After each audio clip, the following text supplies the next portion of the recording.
All right. So thank everybody for being here this morning. Transparency. This module, I think, is one of the best modules that I have invested time in to date. To be completely honest with you guys, it's funny. I woke up this morning and I was kind of thinking through the module, and I hadn't fully prepared the way that I normally do whenever it comes to reading through these things. I did a lot of research, spent a lot of time on it, but normally I do a lot of repetitions before actually presenting. And as I was thinking through and kind of mentally playing through that and how I was going to present that to you guys today, I realized that I missed a very important slide in the conversation of transparency. And so I actually have a slide that I added to this morning. I'm really intrigued to see if anybody can identify which slide it is. But anyway, so transparency. This module, we're going to talk about teamwork. And we're going to talk about how a team functions. And as weird as it might sound, the very first part of a team is being transparent. So let's dive into that a little bit and see what we mean. How do you really feel?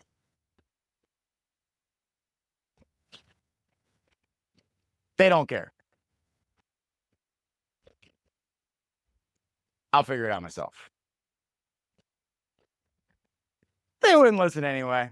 So I'm just going to bury it. I'm going to stuff it. Doesn't matter. I've tried to approach them 30 times with this information. They're not going to listen. They don't want my input. I'm on my own. Nobody supports me. It's just me and myself. I'll tell them I told you so whenever it fails. So I'm going to hold on to this piece of information. Even though I know that I'm right, I'm just going to hang on to it just so I can tell them I told you so. Nobody cares about my opinion. I am guilty of every single one of these statements, thinking these in my head multiple times.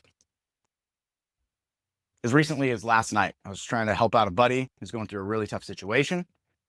And as I'm having a discussion with him, I get on that. I'll tell him I told you so whenever it fails, because I'm like, I just don't feel like he's listening to me. He's not listening to me. So instead of sitting and listening, I just told myself, I'm just telling him I told you so when it fails.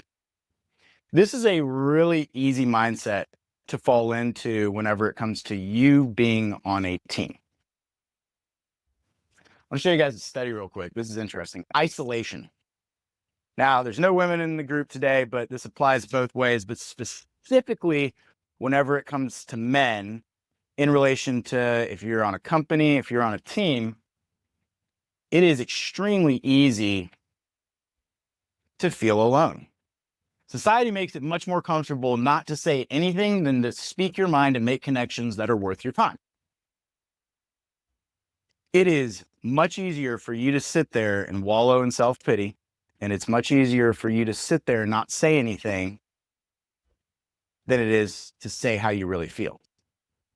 Whenever you look at research in the United States, 43% of adults felt they lack companionship. 43% felt that their relationships are not meaningful. 43% felt isolated from others, and 39% no longer feel close to anyone. If you're on a team and you start feeling this way and you don't want to express it, that's a problem. If you start feeling that way, the reality is there's probably someone else that's feeling that way as well. Now, this was the Cigna US Loneliness Index in 2018. It was a poll of 20,000 adults. I will tell you that there is more recent research that has come out that has increased this number significantly whenever it comes to doing remote work, whenever it comes to social media, whenever it comes to feeling like we are not enough. Now, what you're doing whenever you go into this isolation mindset, whenever you start telling yourself nobody's going to listen, when you start telling yourself, well, I'm just going to tell them so after they fail, you are disconnecting yourself from the team that you are a part of. And that could be a relationship team. It might be you and your girlfriend. It might be you and your best friend for years. It might be you and your parents. But it's very easy for us to slide into this mindset of isolation because a lot of times it's easier just to not say anything so that you don't have to be vulnerable. Vulnerable is a scary word. One of the best books I've ever read is by Brene Brown, and she talks about the fact that vulnerability is a superpower if you can do it in the correct manner. And there's a lot of scientific research that backs this up. This is really interesting as well. Now, this goes to my alpha males in the room.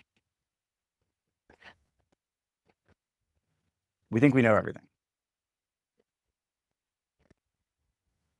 We have it all figured out. There's no reason to get feedback from anybody.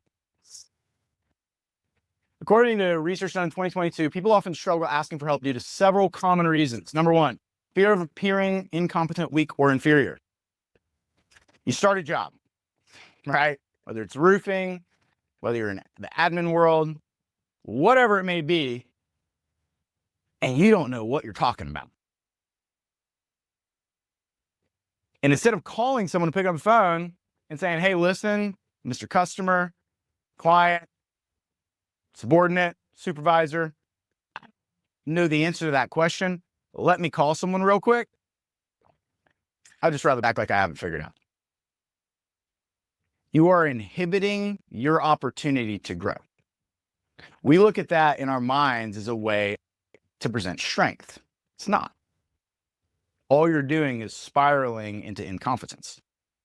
Now, there is a certain side of sales, which everybody in this room is in sales, to where sometimes you have to use something called discretion to know when to put your foot in your mouth or not, right? Because you're going to get yourself in situations that you don't understand. But you should always be open to receiving feedback and receiving help. The number two reason is concern about being rejected, which can be embarrassing and painful. Maybe you grew up and maybe your dad was always like, you just got to figure it out. It's up to you. Go. What's wrong with you, boy? So every single time you went to him, he made you feel stupid. Or maybe you had that teacher and you were the kid that was sitting in class and you were like, please do not call on me. Because I will not. I was that kid. I was never prepared, bad ADHD, didn't have the support, wasn't really good whenever it came to reading. I was like, please, God, don't call on me. And then he always ended up calling on me because I manifested it. And then the next thing you know, I didn't know the answer. And then I get embarrassed, which pushed me more back to shame, which my 5-year-old self basically manifested in my life all the way up until my early 30s, to where I lived in shame constantly. So I never wanted to ask for help because I was the one to present the idea that I had it all together, which didn't allow me to grow. I got by for a really long time doing that. But I tell you what, I wasn't me. You can't be as scared to ask for help. It's something that cannot exist in your world. Number three, worrying about burning and inconveniencing others. This is a big one. How many people in this room have sat there and been like, well, if I share that with my girlfriend, she's not going to know how to handle it.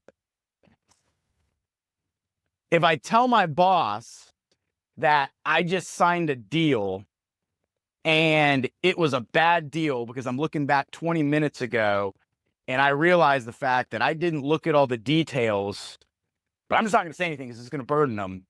How many people have done that? I'm just not going to call them. It will fix itself later. I don't need help. I'll just figure it out on the flip side, right? There's a certain amount of, if you make a mistake, you can figure it out yourself. But calling someone and asking help in those situations is a true illustration of strength. That's how you build trust with your teammates. That's how you connect with your teammates. That's how they know that you're looking to them for their advice. But often we think that, well, by sharing that, we're just going to burden them, right? On the next page, I'm going to talk a little bit about the science why that is actually not true. It's actually quite the opposite. What we do not realize is that most people want to help, but we allow our ego to tell ourselves nobody wants to help. I got to figure it out myself. Now, a lot of that is based off of whatever your preconceived notions are, based off of whatever your synaptic pruning is, based off of whatever experiences you had growing up. Maybe you didn't have the right teachers that facilitated a growth mindset. Maybe you had parents that always rejected you. Maybe you never felt good enough and you felt like you had to go figure it out yourself. So this is not necessarily your fault. This is a result of conditioning, okay? But by not asking for help or being transparent about how we feel, we put ourselves into a high cortisol hormonal state. How many times have you walked into an office, an area, a business, and you walk up and you talk to the person at the front desk or whatever, and you're just like, wow, that person's having a bad day, before they say a word. Or maybe you're at a homeowner's house and you're like, man, that person's just having a bad day. The moment they open the door, right? It's cortisol. You can sense it. 10-foot area. We've talked about this before in other classes, but whenever it comes to this area of transparency and being vulnerable, it's a big deal. Does anybody have an example or a story that is related to asking for help, to where maybe you were like, I don't want to ask for help, but you ended up doing it and it ended up producing a positive result when you thought that it would not? I'm going to sit in silence until someone raises their hand and has a story. Do you have a story? I want a story about someone that was in a situation to where they didn't want to ask for help, but then they ended up asking for help and it ended up turning out better than what they expected. But this is something we can all fall into. Okay, if you relate with number one, so we're going to take a poll real quick. There's 1, 2, 3, right? Fear of appearing incompetent, weak, or inferior, concern about being rejected, which can be embarrassing and painful, or worry about burdening and inconveniencing others. If you relate to number one the most, raise your hand. Okay, 1, 2, 3, 4. If you relate to number two the most, raise your hand. If you relate to number three the most, raise your hand. Yeah. So it's interesting because number two is more of a female trait than a male. Nobody. But this is typically, those two are typically where is a man? Yeah, right? You wear your emotions on your sleeve. But like typically, like that's what we think about as men, right? Because we have like this thought process of like, you know, I'm this man and I have to have it all figured out. And like I have to be the alpha male. That doesn't build a team mentality, right? You got to be able to admit whenever you don't have it all figured out. I was listening to a podcast this morning, and Craig Rochelle and Simon Sinek. Simon Sinek, Start With Why, was why I started Solving Why. And in that, he was talking about whenever it comes to leadership and whenever it comes to being vulnerable and whenever it comes to asking questions. And he said something that just hit me hard. He said, you know, what I've learned is that he's like, you know, whenever I stand on stage, I have this strong confidence to where everybody looks at me and they're like, oh, they think I know what I'm doing. He's like, but whenever it comes to leadership, more than my people, the mindset that I try to have is I have strong opinions that are held loosely. Strong opinions that are held loosely. Like, I know what I'm doing. I'm aware of my surroundings. I know where I'm going, but I'm always going to be open to someone else's opinion. But that takes vulnerability, and it takes, in my opinion, true strength. So let's talk about the science behind this before we get into our exercise. There are two hormones that I talk about a lot. These are the two hormones. These are my two favorite hormones. Can y'all guess what these are? It's close. It's crust. Well, come on. What's the other one? What do I talk about all the time? Oxytocin. Cortisol and oxytocin. Whenever it comes to teamwork, whenever it comes to sales, whenever it comes to any business, these are the two hormones that you're going to deal with the most. Okay. Cortisol, high blood pressure, fight or flight. The reason you get up in the morning is because cortisol kicks you out of bed. It's like, wait, my alarm went off, so I need to go into it. But there's a healthy amount of urgency. There's a healthy amount of that. And then there's the unhealthy amount. Okay. Whenever you have high dopamine levels from scrolling on TikTok or whatever you're doing, and then you crash cortisol as well. Oxytocin is the bonding hormone. Whenever it comes to a team mentality, whenever it comes to working together, the more oxytocin that you can produce, the more that you're going to bond with your teammates and the stronger your team is from a scientific perspective. So this is a graph. So cortisol levels, stress hormone, oxytocin levels, bonding hormone, associated effects. High transparency. So whenever you're very transparent, you are going to emit low cortisol levels and high oxytocin levels. Whenever you go in and say, hey, listen, I really don't know what I'm talking about. In your mind, you seem weak, but what you're actually doing is from a hormonal perspective, you're letting that person know, hey, listen, I'm in a position to receive feedback. And then it opens up the possibility for you to bond with that person. Whenever it comes to a team, whenever you look at the Thunder, right? They're super successful right now. What is one of the actions that they do after every single game that shows the fact that they, whenever it comes to their egos, whenever it comes to their common goals, that they're very in line? What's one activity that they do? To each other whenever you interview. Join press conference, right? They all join in the show together. They all have a common vision. That takes a significant amount of transparency. That's teamwork. Reduced stress. Higher transparency often leads to reduced levels of cortisol, resulting in lower stress and anxiety. Enhanced bonding. Elevated oxytocin promotes trust, empathy, social bonding, and leading to stronger relationships. A team is just strong relationships. You already realize that typically whenever it comes to whatever your work life is, you're going to spend more time with those people than you are with your significant others. So like the people that you work with on a consistent basis, like there should be a very high level of transparency, especially in what your role is. Because if one person is not being transparent, again, let's go back to the analogy of you're out in the field and you sign a bad deal and you don't tell anybody about it.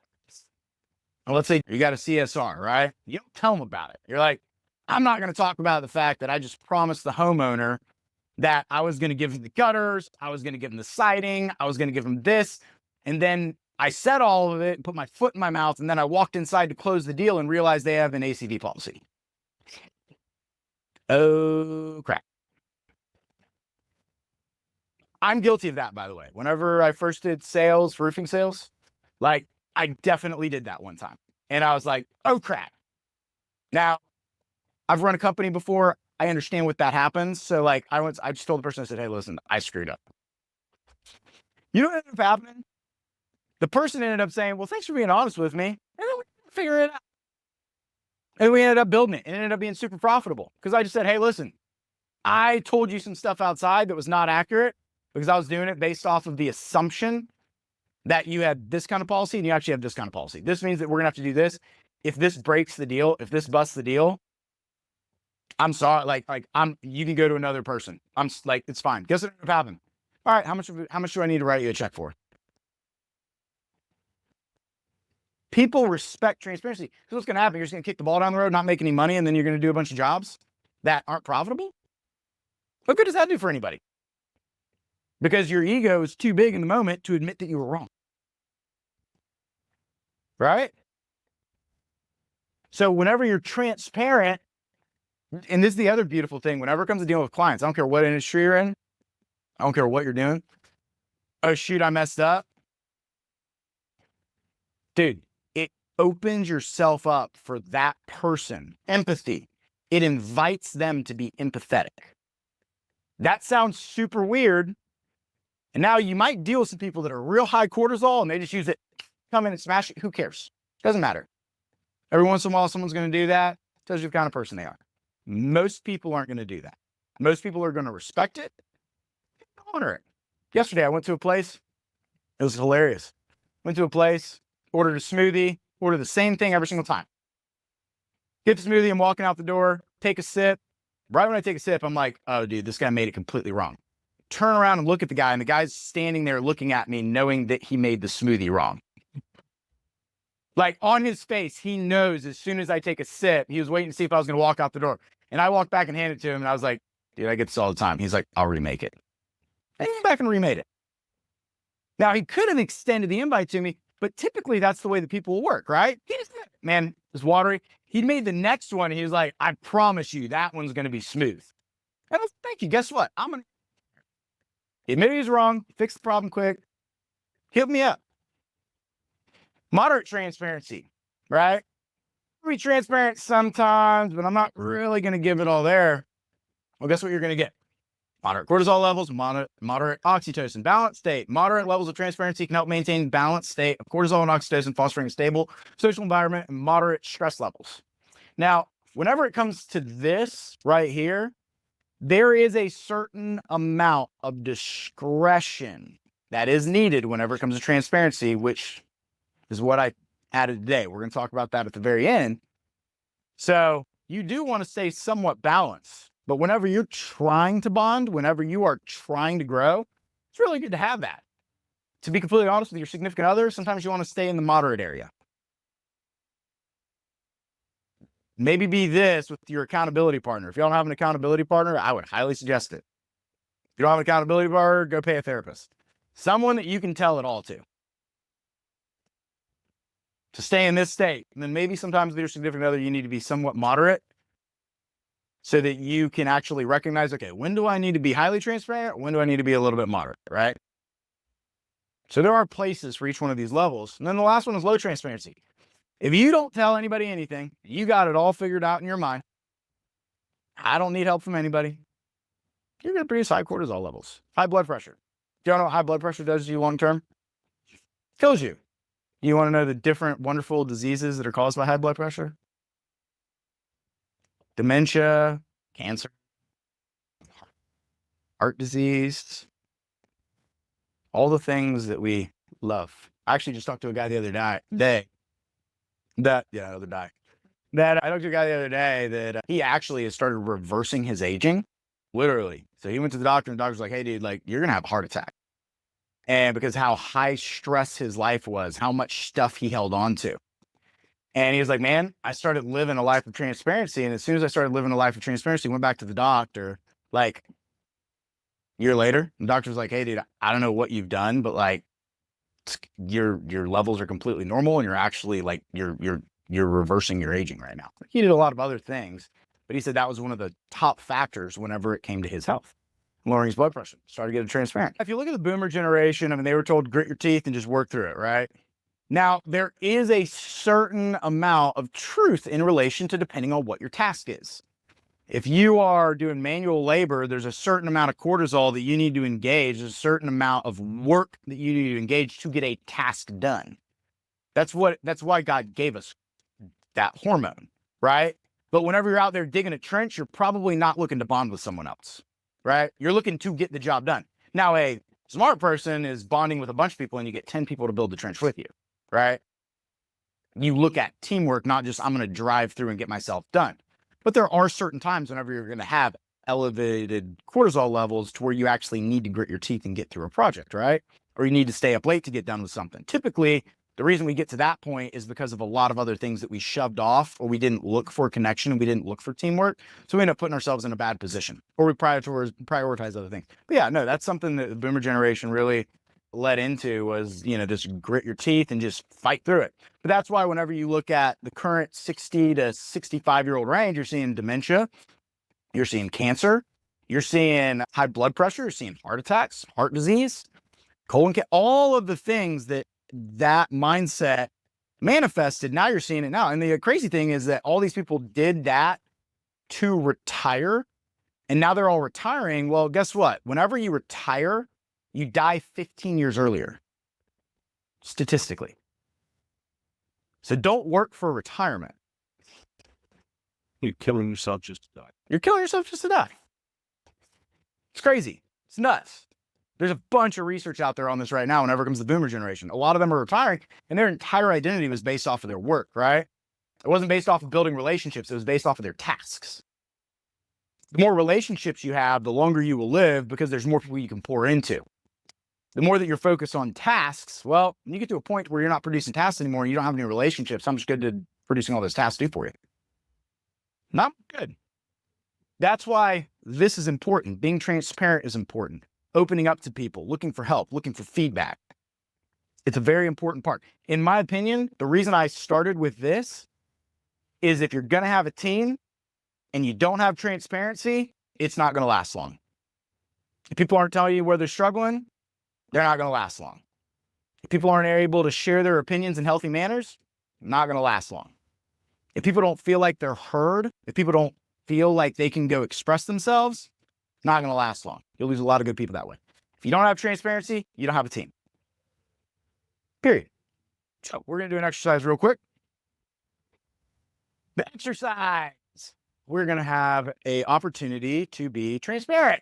take 5 minutes and share a recent frustration or need you do not think anyone cares about. It might be as simple as, hey guys, I feel like whenever I look in the mirror, my waist is just a little fluffier after the holidays. Yeah. I don't know, Mr. Ice Bath. I don't know if I agree with that. Take 5 minutes. Now, this is going to be a process because we have a process for everything, right? Number one, write out your frustration on paper, actualizing the issue, journaling. It's not like I'm an advocate of journaling or anything. Actualize the issue, get it out there on paper, detach the emotional feeling into reality so that you can actually be open to process the information. Number two, share your frustration or need with the group. Number three, give people the opportunity to give you insight or give you a different perspective. This is different than the feedback module. Feedback module, like you're directly looking for feedback. This is just an opportunity for you to express yourself and then open yourself up to be completely vulnerable with your team. Okay? So take 5 minutes, write down on a piece of paper your frustration, share your frustration or need with the group, give people the opportunity to give you insight or give you a different perspective, and go. Thanks for sharing. Because, you know, the coolest part about this exercise and something that, you know, I've learned over the last, especially year of doing coaching is there are over 8 billion different languages. Every single person in this room heard what every other person said. Every person in this room has been sitting in whatever spot you are, and every single one of us interpreted it slightly differently. 8 billion different languages. Yeah, there's English, there's this, there's that. There's 8 billion different languages. And so the more that you open yourself up, the more that you communicate, the more that people will know how to speak your language. You know? So that's really good. Now, with all this being said, whenever it comes to transparency, there's one point that I want to make. Time, place, and intent. Because there's also a flip side of transparency. If whenever people are talking, you always have something to say, it means you need to start being quiet. If people are talking and you always open your mouth every single time, it means you need to be quiet more.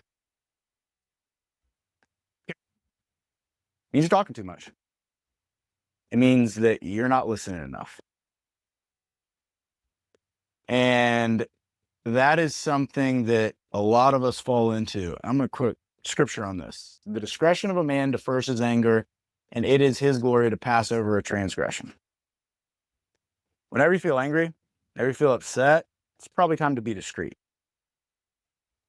I met with the guy that built redid First National like last week because, you know, I'm going to expand solving why this over the next 12 to 24 months. It's a pretty big vision. And, you know, we were kind of talking, and whenever it came to the subject of just feeling anxiety, he was like, anytime I feel anxious, he's like, it doesn't matter if I'm in the middle of a set at the gym. It doesn't matter if I'm driving down the road. It doesn't matter if I'm listening to a podcast, I'm in a conversation. If I start feeling anxious, I just stop what I'm doing and start asking, why do I feel that way? You know, if you feel impulsive, stop. There's another scripture verse in relation to what I'm saying. If you find yourself always opening your mouth and always giving advice and always talking about yourself, and in your mind, well, I'm just being transparent, I'm just speaking my mind. There's a scripture verse about this. He who guards his mouth preserves his life, but he who opens wide his lips shall have destruction. The last thing, just because you think it, it doesn't mean this is the time and place to say it. Transparency is really powerful. Speaking your mind is very, very, very, very, very powerful, and it's very important. But it doesn't mean that you should always say it. The greatest leaders ask questions. They don't make these statements. Being transparent is one of the keys to any team, but this does not give us the excuse to simply overshare to get immediate validation. Because ultimately, if you're sharing on every single point, if you are telling every single person, if you are constantly sharing your mind, you're oversharing, you're looking for validation. Whenever I do meeting analytics, one of the best tool I've ever used is I just start tally marks. And I tally how much time, how many times one person speaks, how many times someone brings up a problem, and how many times someone brings up a solution.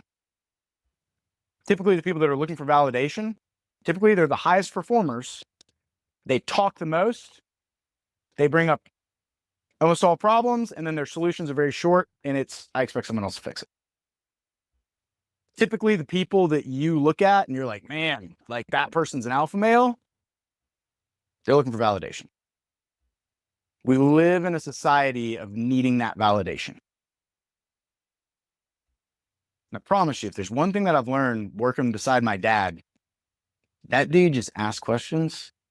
He gave me one of the best pieces of advice ever. I'll never forget it. I was in the middle of the hardest time of my entire life. I call and I'm going off. Man, I just can't believe this person did this, and this, and this, and this, and this.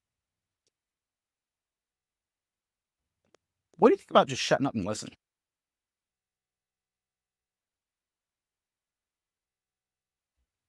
And my dad is not a guy that says things like shut up. Like my dad is the kind of guy that like he like shut up to him is like a bad word. And he told me that. And I just sat there and I was like, he's right. I don't want to listen because I'm more worried about being right than learning.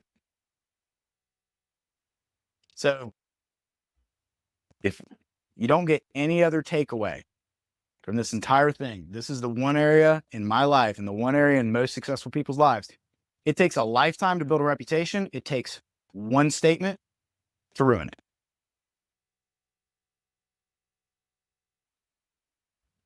The more you talk, the more you give an opportunity to ruin it. Use discretion. Discreetly transparent. Discretion, it's the same thing with your significant other. There's time and place. Just because you want to get something off your heart, just because you want to tell her something, maybe you made a mistake, maybe you looked at someone, it doesn't mean that it's the time and place to do it. Maybe you're closing a ton of deals, and maybe you are crushing it. Doesn't mean you bring it up every time. It becomes non-inspirational and it becomes self-defeating and arrogant. That's how people perceive it. It doesn't matter what your intent is. You got to look at the 8 billion different languages that are out there. It's funny, I had a guy on my podcast, T.W. Shannon. He's on Newsmax. He works in the State House of Representatives. He's has some big political ventures coming up here soon. He was at President Trump's inauguration. I had him on my podcast. It's the last podcast I ever did, Backpack Theory, by the way. I'm pivoting into a new podcast season. And we talked about vulnerability and transparency. And he nailed this over and over and over again. He's like, I don't want my wife to know everything I think, because not everything that I think is true. Same thing in business, same thing in anything else. Just because you think it doesn't mean you should say it. Teams. Let's talk about what we're going to talk about in the next 4 sessions. Well, first, T, transparency. I thought this was very clever, by the way. I don't know if y'all do or not. It doesn't really matter. The picture's AI. Thank ChatGPT for that. Group 1. And I was scrambling. Honestly, I had a picture on there this morning. I didn't like it, and I changed this out. I questioned it. Thanks for your transparency, guys. I appreciate it. Real cheesy. So transparency, number 2. After you start being, now that you've opened up transparency, the next thing is expectations. What is the expectation of you and your role, whether that be at the household, whether that be in a relationship, whether that be at work? And then what expectation do you hold yourself to? Next one's accountability. Once you know what the expectations are you accountable? Do you hold yourself accountable? Do you have other people to hold you accountable? Do you like accountability? Or does that word just kind of irk you? Because you look at accountability being micromanaging. Or maybe you look at accountability being, I can't hang out with that person because they're going to rat me out. Because I always just do things a little bit the wrong way. He's a rat. Or you go tell someone else in the organization, hey, when you're smoking a joint out back, don't do it around so-and-so. They're going to go tell somebody. Or hey, if you're taking money from a homeowner for something that should be passing through the company, don't tell that person because they're probably going to rat you out. Right? Accountability is a big one. This is the one that in our country right now and in our society, nobody wants. But I actually have scientific research that backs up that we actually want that. Scientifically, it's something that we want and we yearn for, but we run away from. Multiplication. After you've been transparent, you know what your expectations are, you have accountability metrics in place, then you can grow. Because then you can add people into that environment. And then what does that create? Support. Then you have a good support system to where your team can actually grow. It can actually succeed because a team is support. That's what it is. You know, the Bible talks about like, what is your foundation built in? Is it built in sand? Is it built in rock? If you don't have these things in place, you're just floating on sand. Sand sounds nice. Sand sounds like freedom, but freedom only works until you get weight added on.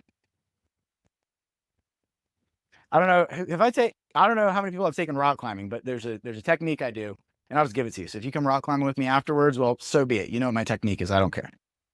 So when I go rock climbing with someone, walk them into the gym, they go through this little course with the people there. They go climb the wall. They do their thing, right? And then after they climb the wall and they do their thing, they get certified. I go, all right, let's go climb the wall. So I'll get on my harness. Let them get on their harness. This is their first time, second time, however many times they've done it. And I'll be like, let's get up and down the wall as fast as we can. Everybody will just sit there and they'll just go up and down the wall. Typically, someone gets about 2 climbs in if they've never been before. Because I don't care how good in shape you are. If you never rock climbing, dude, it will kick your butt, especially whenever it comes to your forearms. Then we'll sit down, we'll talk about everything. And I'll go get 35-pound weight vest. And I'll go strap it on their shoulders and they'll be like, what? You don't see them gassed right now? I'll be like, well, let me tell you something. This is what I want you to concentrate on. I want you to concentrate on pushing yourself up the wall with your legs, which are your largest muscles. And stop trying to pull yourself up the wall with your arms, which are some of your weakest muscles, especially your forearms. And I want you to go slow. And I want you to think through the process. And I want you to think about one step at a time.